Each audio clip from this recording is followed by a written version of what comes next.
আচ্ছা, তোমরা কি জানো কুকারেও এত সফট কেক হতে পারে? ওভেন ছাড়া কুকারে যে আমি কেকটা বানিয়েছি কেউ দেখেই বুঝতে পারবে না। এই রেসিপিটার জন্য লাগবে 2 কাপ ময়দা, 3/4 কাপ চিনি, 2 চামচ আমি বাটার নিয়ে নিয়েছি, আধা কাপ তেল, আধা কাপ দুধ আর আধা কাপ জল নিয়ে নিয়েছি। এই সব উপকরণগুলো আমরা একটা মিক্সিং জারে নিব। তারপরে একটা খুব স্মুথ একটা ব্যাটার বানিয়ে নিব।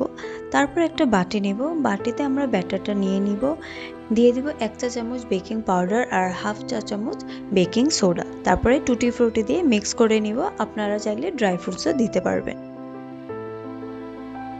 এবার গ্রিস টিনে আমি ব্যাটারটা ঢেলে দিলাম, তার উপরে দিয়ে দিব একটু ড্রাই ফ্রুটস আর টুটি ফ্রুটি। এবার কুকার থেকে সিটিটা খুলে দিলাম, তারপর নিচে একটু নুন দিয়েছি আর একটা স্ট্যান্ডে আমরা কেক টিনটা বসিয়ে দেব।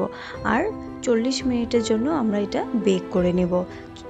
40 মিনিটের আগে এটা আমরা একদমই খুলব না, আমরা লো টু মিডিয়াম ফ্লেমে বেক করব। প্রথম দিকে 15 মিনিটের জন্য আমরা মিডিয়াম ফ্লেমে দিব, তারপর আরও 15 থেকে 25 মিনিটের জন্য আমরা এটা লো ফ্লেমে দিয়ে দেবো।